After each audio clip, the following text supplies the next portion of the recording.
High friend, good morning, welcome back to my channel MS lifestyle. আশা করছি আজকের ভিডিওটি তোমাদের খুবই ভালো লাগবে। তা দেখো, আমার স্নান টান সব করা হয়ে গেছে, কমপ্লিট। আমি একেবারে স্নান করে পুজো দিয়ে চলে আসলাম খামারে। এখন হচ্ছে সকাল 11:30 বাজে, আর আমিও স্নান করে নিয়েছি, আমার ছেলেও স্নান করে নিয়েছে। তা দুজনে মিলে চলে আসলাম একটু হাওয়া খেতে, কারণ চুলগুলো একদমই ভিজে, চুল ভিজিয়ে পুরো স্নান করেছি, তো চুলগুলো একদমই ভিজে, হাওয়ায় একটু দাঁড়ালেই শুকিয়ে যাবে। আর যেহেতু আবার রান্না করব, চুলটা তো বেঁধেই নিতে হবে, তা একটু হাওয়ায় এসে দাঁড়ালাম। আজকে আমি অনেক সকাল সকালে ঘুম থেকে উঠে পড়েছি। ঘুম থেকে উঠে আমার বাসি কাজ সমস্ত কমপ্লিট করে নিয়েছি, আর অনেক জামা কাপড় কাচাকুচি করেছি, কাচাকুচি করে মেলে দিয়েছি। আম দিয়েছে, ওই দাদু আম দিয়েছে। আচ্ছা, শুয়ে আসো। ওই পাশের বাড়ি ওই কাকা হয় আর ছেলের দাদু হয়, আম দিয়েছে একটা কাঁচা আম, হ্যাঁ। আর দেখো কত সুন্দর পাখি ডাকছে, আর এই জায়গাটায় না এত ঠান্ডা হাওয়া, তা কি বলবো, প্রচণ্ড ঠান্ডা হাওয়া, আর খুব হাওয়া হচ্ছে। তোমাদেরকে একবার দেখিয়ে দিই আমি ব্যাক ক্যামেরা করে।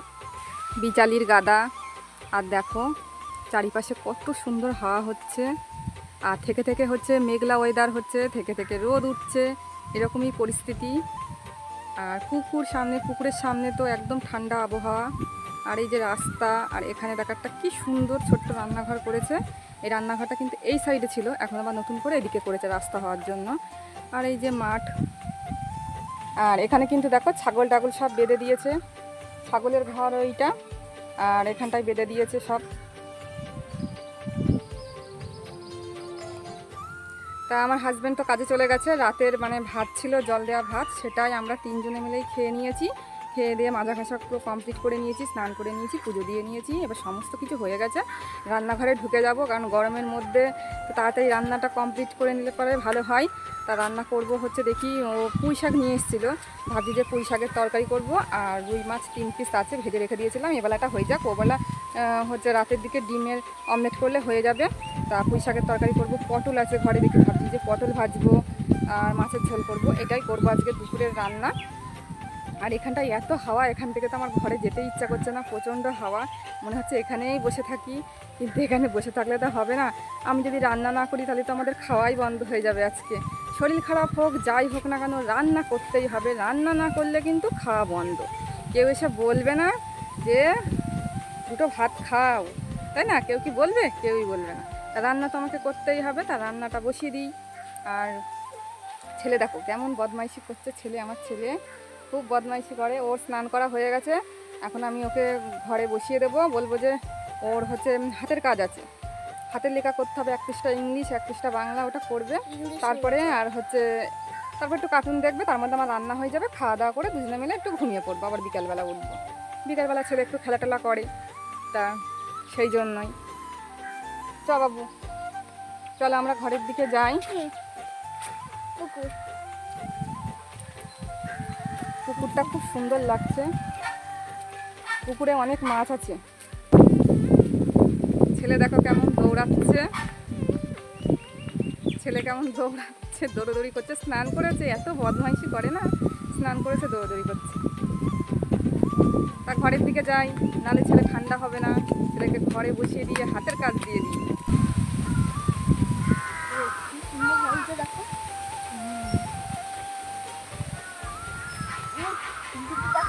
খুব সুন্দর লাগছে পরিবেশটা, হাওয়া হচ্ছে খুব, সবুজ হয়ে গেছে জলটা, পুরো পুকুরের জলটা পুরো সবুজ হয়ে গেছে। চ চ বাবু, চ ঘরে চ, রোদ খুব।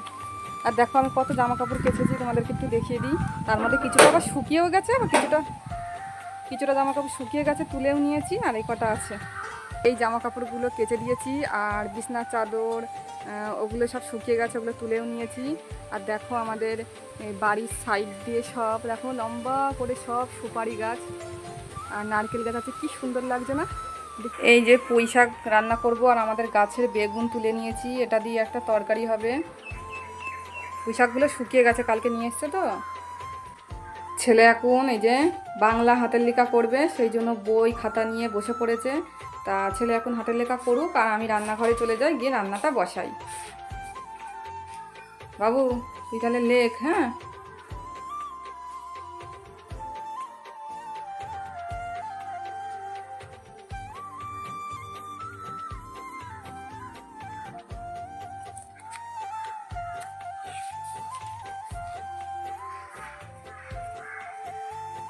দেখি হাতের লেখাটা সবাইকে দেখাই।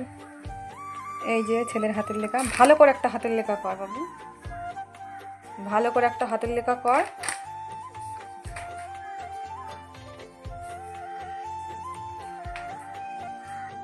চলে আসলাম রান্নাঘরে, রান্নাটা বসিয়ে দেব।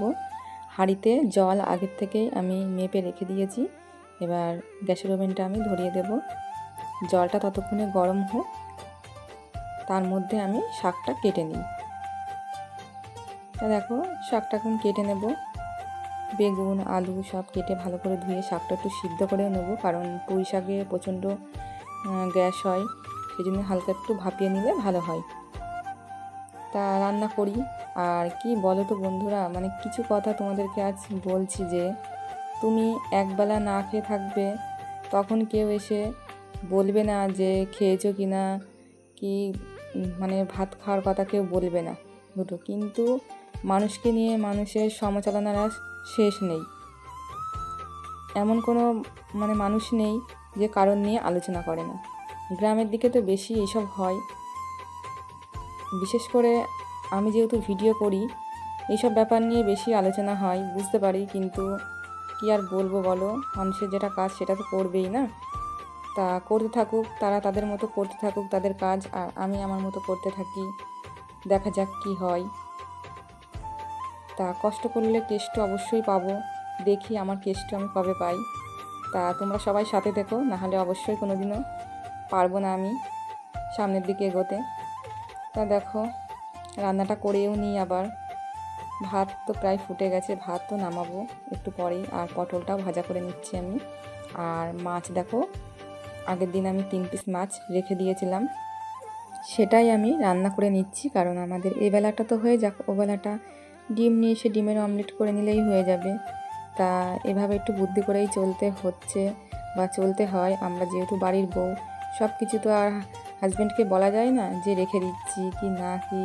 হাজব্যান্ড তো অত বোঝেও না কিছু, হয়তো ভেবেছে হয়তো আমি আগের দিনই সব মাছ রান্না করেছি, কিন্তু আমি বুদ্ধি করে তো মাছ রেখে দিয়েছি 3 পিস, ও জানেই না। দুপুরে যখন খেতে আসে তখন ও তো বলছে যে মাছ কোথার থেকে আসলো, আমি তো ভাবলাম কালকেই শেষ হয়ে গেছে। আমি বললাম যে না, বুদ্ধি করে রেখে দিয়েছি বলে আজকের দিনটাও তো চলে গেল দেখো। তা এই বলছিলাম, আর দুজনে একটু হাসাহাসি করছিলাম। তা দেখো রান্নাবান্না কমপ্লিটও হয়ে গেছে, আর রান্নাটা কিন্তু আজকে দারুণ হয়েছে, শাকের তরকারিটা খুব সুন্দর হয়েছে। তা কী কী রান্না করেছি চলো তোমাদেরকে একবার দেখিয়ে দিই। হাঁড়িতে রয়েছে ভাত, এদিকে পটল ভাজা, এদিকে রয়েছে শাকের তরকারি, আর হচ্ছে মাছের ঝোল। রান্নাবান্না কমপ্লিট তো হয়ে গেছে, তারপরে আমি বাসন টাসনগুলো সব মেজে নিয়ে একেবারে চলে এসেছি ঘরে। যেই জামা কাপড়গুলো কেচে দিয়েছিলাম সবগুলো শুকিয়ে গেছে, ভাবলাম যে একটু টাইম আছে, এখন জামা কাপড়গুলো ভাঁজ করে রেখে দিই। তারপরে আমি কিন্তু ছেলেকে ভাত দিয়ে দিয়েছি, ছেলে খেয়ে নিয়েছে, ছেলেকে আজকে খাইয়েই দিয়েছি। আর তারপরে হাজব্যান্ড আসলে কিন্তু আমি খেয়ে নেবো আমরা দুজনে মিলে। ছেলেকে আগেই খাইয়ে দিয়েছি, যেহেতু ছেলে সকালে খেয়েছে তো, তা অনেকটাই বেলা হয়ে গেছে, তাই ওকে খাইয়ে দিয়েছি। আর দেখো আমি এখন জামা কাপড় ভাঁজ করছি, ছেলে কিন্তু কার্টুন দেখছিল টিভিতে। ও এতক্ষণ হচ্ছে পড়াশোনা করছিল, পড়াশোনা করার পর টিভিতে এখন কার্টুন দেখছে, আর আমি জামা কাপড়টা ভাঁজ করে রেখে দিচ্ছি। তা যেখানে জিনিস সেখানে আমি সবসময় গুছিয়ে রেখে দিই, কারণ ওই জামা কাপড় নিয়ে এসে ঢিবি করে রেখে দিলাম, গোছালাম না, আমার এগুলো একদমই ভালো লাগে না। নিয়ে এসে সাথে সাথে গুছিয়ে নিয়েছি। আর কোনো সময় যদি ইচ্ছা না করে একটা জায়গায় রেখে দিই, আর তারপরে হচ্ছে পরে যখন টাইম পাই তখন গুছিয়ে নিই। কী বলতো, সবসময় ঘরটা একদম সুন্দর পরিপাটি করে গোছানো থাকবে, সেটাই আমার খুব ভালো লাগে, আর আমি সবসময় কিন্তু এটাই করি। তারপরে দেখো ওই যে খেতে বসে গেছি। আর মাছ কিন্তু আমি খাইনি, আমি শাক দিয়েই খেয়ে নিয়েছি, আর পটল ভাজা দিয়ে। আমার খুব ভালো লাগে শাকের তরকারি, আর শাকের তরকারিটা খুব সুন্দর হয়েছিল। তা খাওয়া দাওয়া করে নিয়েছি, হাজব্যান্ডও খাওয়া দাওয়া করে নিয়েছে। এবার ও যখনই কাজে বেরোবে তখনই বৃষ্টি চলে এসেছে জোরে, একেবারে সকাল থেকেই মেঘলা ওয়েদার ছিল, আর প্রচণ্ড জোরে বৃষ্টি হচ্ছে। তা কাজে যেতে পারিনি, আমি বললাম যে একটু দাঁড়িয়ে যাও, বৃষ্টিটা একটু কমুক তারপরে যাবে, নাহলে ভিজে যাবে, এতটা রাস্তা কাজে যাবে। তা বললো ঠিক আছে, তাই বৃষ্টি কমার পর তারপরেই কিন্তু কাজে গেছিলো। হাই ফ্রেন্ড, চলে আসলাম সন্ধ্যাবেলায় তোমাদের সামনে। আর আমাদের এখানে না মানে বিকালবেলায় বৃষ্টি আরম্ভ হয়েছে, বিকাল বলতে দুপুরের দিকেই 2:30 থেকে বৃষ্টি আরম্ভ হয়েছে, প্রায় 4টে 4:30 পর্যন্ত বৃষ্টি হয়েছে। আর যেই বৃষ্টি আরম্ভ হয়েছে সেই থেকে কারেন্ট চলে গেছে, এখন 7:30 বাজে, এখনো পর্যন্ত কারেন্ট আসেনি। আর অন্ধকারের মধ্যে একদমই হচ্ছে ছেলেকেও পড়াতে পারছি না, কি আর বলবো, টর্চ লাইটার কত লাইটার চার্জ থাকে বলো, একভাবে সন্ধ্যার থেকে জ্বালিয়ে রেখেছি। তা দেখো বাজার করে নিয়ে এসছে আমার হাজবেন্ড, তোমাদেরকে একটু দেখিয়ে দিই। ডিম নিয়ে এসছে, কালকের জন্য রান্না হবে ডিম। আর হচ্ছে এখানে নিয়ে এসছে হচ্ছে পাকা টমেটো নিয়ে এসেছে, এই যে পাকা টমেটো অনেকটাই নিয়ে এসছে কিনে। আর নিয়ে এসেছে এর মধ্যে হচ্ছে চিচিঙ্গা, আলু আর আদা, এগুলো নিয়ে এসছে। আর এর মধ্যে নিয়ে এসছে চানাচুরের প্যাকেট, তারপরে হচ্ছে জিরের গুঁড়ো, মিট মশলা, গরম মশলা, আর হচ্ছে লঙ্কার গুঁড়ো, আর একটা দুধের প্যাকেট চা খাওয়ার জন্য। ব্যাস এগুলো নিয়ে এসছে। আর নিয়ে এসেছে হচ্ছে চপ নিয়ে এসেছে, এখন মুড়ি মাখাবো, যেহেতু একদম ওয়েদার ঠান্ডা, বৃষ্টি হয়েছে, তাই এই ওয়েদারে কিন্তু চপ মুড়ি দারুণ লাগবে খেতে। তা আমি রান্নাঘর থেকে নিয়ে চলে এসেছি। এই যে পেঁয়াজ, লঙ্কা আর এই যে চপ আছে, চানাচুর আছে, সব একসাথে মাখিয়ে এখন আমাদের সন্ধ্যার টিফিন হবে খাওয়া। আর রাতে তো যখন একটু রাত করে আমরা ডিনারটা করি, তা রাতে তো ডিনার করে নেবো। তা বন্ধুরা, আজকের মতো ভিডিওটি এই পর্যন্তই, দেখা হবে নতুন একটি ভিডিওর সাথে। ততক্ষণে তোমরা সবাই ভালো থেকো, সুস্থ থেকো। আর আমার ভিডিওটি যদি তোমাদের ভালো লাগে, লাইক, কমেন্ট, শেয়ার ও সাবস্ক্রাইব করে দিয়ে আমাদের পাশে থেকো। Good night, by.